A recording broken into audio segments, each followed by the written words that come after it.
Here is a beautiful image of Alex Gleason's 1892 New Standard Map of the World that was on projection at Modern College in Blackheath, England. It states at the top of the map that it is scientifically and practically correct. The way Gleason's map significantly differs from standard maps of the world is in its representation of the poles. As you can see by comparison with a conventional world map, the primary difference in Gleason's map is that the North Pole is actually situated in the centre of the Earth, and upon first glance the South Pole, or what is known as Antarctica, appears to be missing. Upon closer inspection, however, you realise that Antarctica is indeed present and makes up the majority of landmass on the map. Antarctica in Gleason's map is an encompassing ice ring that covers the entire outer reaches of Earth. Gleason's map has become somewhat of a canonical historical document for flat earthers. Many often reposting the image on the internet and heralding it as solid proof that refutes the heliocentric model of the Earth. Or in other words, proving that the Earth is not a spinning globe in space, but a circular, flat and stationary plane.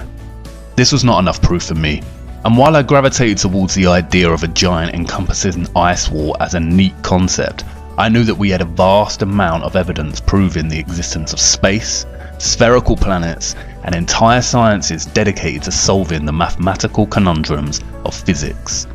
I mean, we landed on the moon, for God's sake. Surely if the Earth was flat and stationary, then somebody would have realised by now. These brave souls did the unthinkable.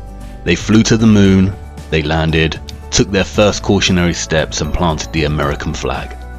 NASA sent multiple crews to the moon on subsequent Apollo missions.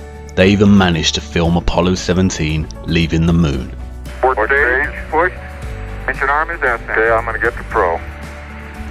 99 proceeded. 3, 2, 1. Ignition. Right away, Houston. Vector grid. But wait, hold on.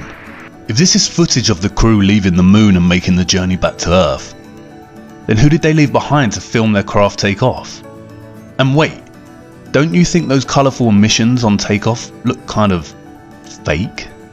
I haven't seen any subsequent rockets produce these sort of dazzling colours, and I suppose they did admit that they had lost all their data from the mission. But maybe that was just coincidence. I started looking into NASA a bit more closely, and what I found was shocking. I can say with certainty that NASA is indeed lying to the world, and has been lying ever since its founding in 1958. But don't take my word for it. Sometimes you can't tell people the truth, you have to show them. So let me show you. Buckle up and sit tight, because Houston, we have a big problem. Okay, well, there's a big problem with the blue marble, and I'm going to zoom in here and show you what the problem is. These are all composite images where they are really not very good at Photoshop because they're using the Photoshop clone tool to replicate clouds. This cloud is a copy of this cloud. See the formations? They're identical formations. These right here, side by side, side by side. See this kind of W looking shape right here, replicated right here. This cloud is exactly the same as that cloud. You know, same clouds right there, and same thing on the other side of the world. They got the same thing going on. They got careless. Here, look, 1, 2, 3, 4, 5 of the same formations replicated right there. These two replicated, same exact formations right here. This right here is clone of that right there. I mean, really? So you're telling me that we could take pictures of Jupiter and Saturn, huge, massive planets, and now we're out going to Pluto, but we don't have one legitimate picture of the Earth from space that's not a composite? Click on this picture right here. Supposedly the same mission, same guys that took the picture of the most famous picture of our Earth. I'm going to do save image as, and let's see, Apollo Moon, let's call it Apollo Moon 17. And I'm going to open that in Photoshop. And if those of you think this technical difficulty was planned and think I'm scamming you, go do it for yourself. Because you're going to find the exact same thing. I got nothing to hide here. This is live on the air, okay? I'm going to zoom in on the Earth in Photoshop. You see the Earth? Go to Image, Adjust, Levels, and I'm going to And the levels over here. And I'm going to bring the levels up. Uh-oh. What is that? Why is there a square box around the Earth allegedly taken from the scientists on the moon in Apollo 17? And people wonder why I don't trust NASA. That's why I don't trust NASA. Just another example of NASA faking space. Let's take a look here at this supposed image of Jupiter. Nothing more than CGI fakery. The supposed auroras towards the north. Let's take a look here again at NASA's official website, where it states Hubble captures vivid auroras in Jupiter's atmosphere. Here's the problem. The date of June 30th, 2016. Now take a look at this. Another so-called official image of Jupiter. This one's from back in 2014. You see the problem here? Now let's take a closer look at the supposed two images provided from NASA of Jupiter. Here's the problem again, 2016, 2014. What's the difference here? Well, the difference is they added the supposed auroras on the north, and this is nothing but a Christmas tree. Give me a break, take a look here. I mean, all the clouds are in the same exact position. Just the 2016 image is a bit, I would say, darker. This is a bit lighter in 2014. Here's a side-by-side. People can't see what's taking place here with NASA. Nothing more than fakery. I mean, give me a break. This is a complete insult if you have a brain in your head. And you can tell it's real because it looks so fake, honestly.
It became instantly clear how they do it. And it's just video game technology. Now, if you're part of the Geek Squad or the techie crowd, well, then you already know about this technology. And so let's get to the video that caught my attention, and you will see the same things that I saw. Let's watch. We have to introduce the concept of free fall. So let's use this model of the Earth. And let's enlist the help of a friend, Patsy. You might know her.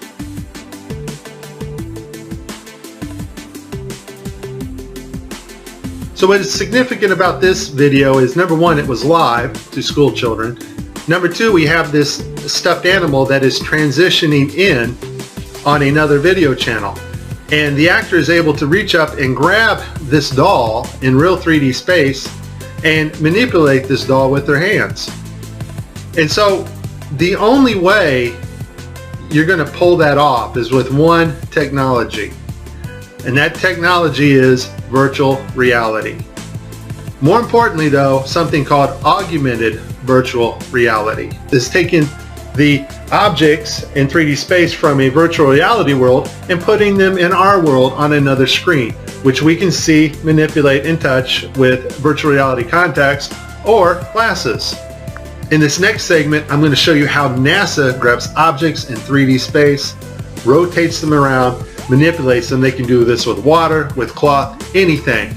And the cool thing about it is we can take what they're doing, what they're seeing with their contact virtual reality augmented lenses, and put that on a separate video layer live. Yes, live. And do it all in real time. 45 minutes straight of NASA messing up their virtual reality setup. I tried to pick some clips that were obvious and some not so obvious. Show you some of the contacts. We're going to see Tim Peake with his contacts in, but these are virtual reality contacts overlaid on the eyes so actors can interact with things in 3D space, all in real time. In this next shot, we will get to see the whole arm setup and the virtual reality glove that covers all the way down the arm and hand. This allows the software to broadcast what we see video-wise as his arm in a shirt sleeve. Okay, I have a lot of Tim Peake screw-ups, but this one here, the system glitches. The software does not track his hand properly, and Tim slips his hand underneath his other fingers, which is tightly holding onto the mic, which would be impossible. I don't think this is Tim's fault. Normally Tim always moves his other fingers up while he slides his hand under. I just think the system didn't respond to his movements here. It's virtual reality. They're wearing augmented contact lenses so that they can interact with these 3D objects. Now in this scene, the guy on the left in the green shirt, he thinks he sees an object in 3D space that's being broadcast to him. So he grabs it and he puts it off to the side. He's looking straight ahead because he's looking at an object rotating in front of him, but the video channel is down that is supposed to show the viewers what we're supposed to see, and so we don't actually get to see the object that he is seeing. And I would just sum this up as a very terrible, bad, horrible day for NASA doing live feeds.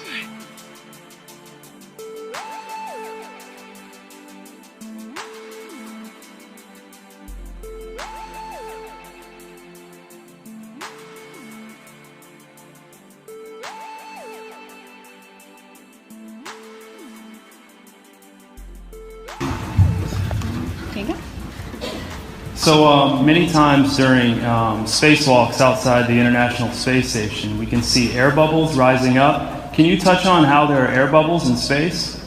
Can you be more specific? Air bubbles? So yeah, like a lot of times during the footage, the NASA footage, you can see bubbles coming up out of the helmets or kind of from underneath you.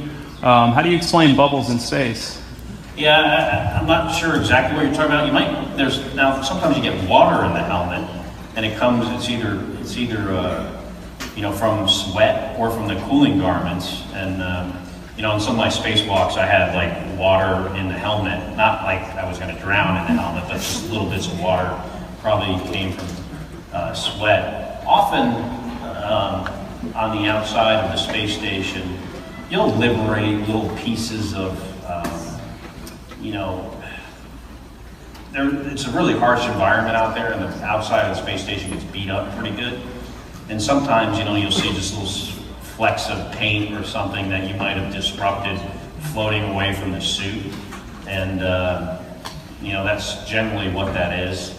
I've never seen any kind of air bubble anywhere. Yeah. Could it be that you're filming in an underwater pool and you're not really out there?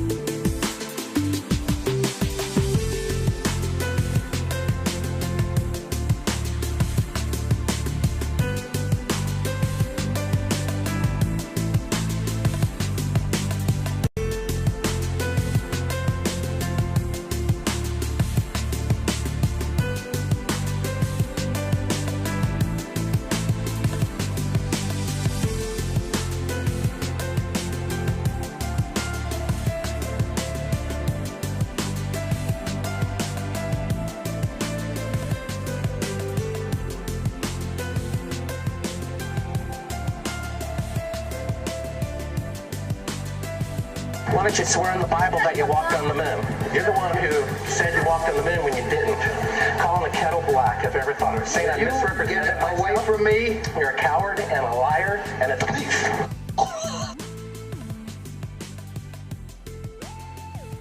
And then there is this. Official NASA research into the dynamics of an aircraft that would function over a flat and non-rotating Earth. A flat and non-rotating Earth. A flat and non-rotating Earth. What? I know NASA has a tremendous multi-billion-dollar budget, but why would the organisation waste funding research for an aircraft that functions over a flat and stationary Earth? I thought we lived on a spinning globe in space. Is this not like Toyota designing a new car that drives through lava? It would never be used and would be a tremendous waste of money. This is all fun and games until you really start to ponder NASA's lies. Why would the biggest space organisation, whose vision statement on their website claims that it is their goal to discover and expand knowledge for the benefit of humanity, lie? And where exactly does their multi-billion-dollar annual budget go? In the last 5 years, NASA's total annual budget between 2016 and 2020 totals over a whopping $100 billion. Why would they commit such fraudulent actions if they want to benefit humanity with their understanding and exploration of space? And if we cannot trust the most famous of all space organisations to give us the truth, then is the Earth really what we've been led to believe it is? And then I remembered the 1959 United Nations Treaty, which prohibits and regulates all global activity on the continent of Antarctica and ensures that the continent belongs to no nation. With Gleason's map in mind, I started to wonder whether Antarctica was really what we had been told it was. Was it really a freezing white untouched paradise where, as Sir David Attenborough shows us, penguins play in the snow? Could it really be a huge ice wall encompassing the entire Earth? And then something dawned on me and stopped me in my tracks. How did I not notice? It was staring me in the face the whole time. Gleason's map. Hidden in plain sight in the United Nations logo. Look. The North Pole is at the centre, just like Gleason's map. And why is Antarctica missing? Or is it? Upon closer inspection, I realised that the logo was framed in a circular laurel. I know from ancient Greek mythology that the laurel leaf came to symbolise Apollo. Apollo again. Just like the moon missions. In ancient Rome, the laurel was not permitted for profane uses, and lighting it at the fires of the altar was strictly forbidden. And I knew from the treaty that the UN had strictly forbidden Antarctica from being explored and exploited. Was there a message in this? I started digging, and then I realised that not only did the United Nations have this logo, but also the International Maritime Organization, the International Civil Aviation Organization, and the World Health Organization. The Maritime Organization polices the seas, and the Aviation Organization polices the skies. The World Health Organization controls all health and disease communications and guidance for the world, much like it has during the COVID-19 pandemic. Did the UN's military really police Antarctica with the maritime and aviation, or is it just an arbitrary treaty honouring the last unspoiled place on Earth?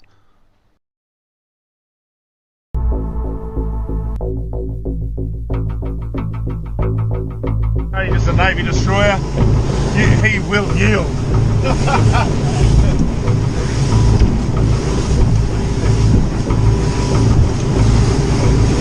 He'd be thinking, that cheeky better not cross my bow. Yeah. Stop, Josh.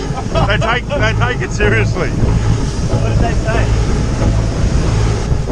You got to yield. You can't just fucking. They think you're going to charge them. We don't know for sure, but they did say something. No, they did. They thought. They come back last call. Yeah, fucking talk to them. Actually going around. He's turning. Stop. He's turning. He is actually turning. Well, you said about the ship yesterday. No, he is turning. Fucking hell, what have we done now? It's turning, Josh. Just sit still. He slowed down, has he? Yeah, he's really slowed down. Not that we were in trouble. What for? It's coming to us. He's got the shits because... By Port Bow, this is Warship Hobart, channel 16, over. 16. Yeah. Exclusion area, please report your intentions. Fishing? Who the fuck's that? We're heading to the shelf to go... Just say we're out fishing, heading out fishing. No, we're just heading out fishing.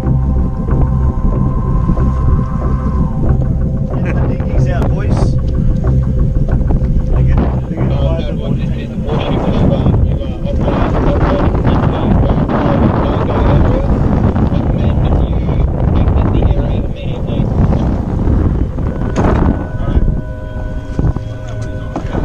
We're just traversing. I'm set up a demo today with this Cessna and the Air National Guard. I'm going to be inside of this Cessna and we're going to be going rogue. We're going to fly into that no-fly zone and we're going to see how the Air National Guard does it. They scramble the fighter jets that come right. Take off. We're off.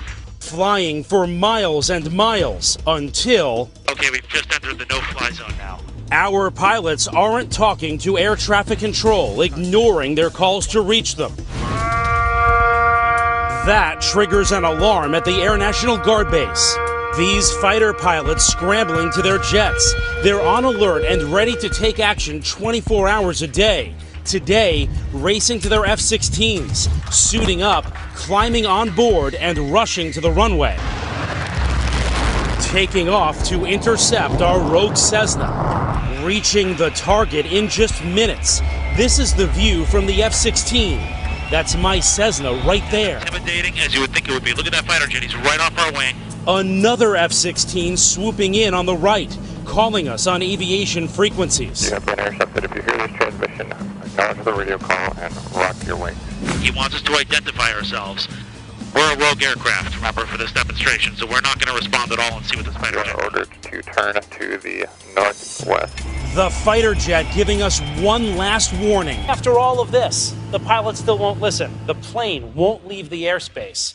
Will you shoot them down? If required, we'll execute the rules of engagement per the commander of the North American Aerospace Defense Command. And yes, we would do that. Shoot the plane down? If it meets the rules of engagement, yes, we would, to defend the airspace. Why are they policing the parameters of Antarctica in such a vigilant way? Surely they are just protecting the penguins and seals that we've seen so often in Planet Earth and Frozen Planet documentaries. I don't know, I'm not too sure anymore, because after I stumbled across this.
A giant ice wall, stretching for what seems to be hundreds and hundreds of miles.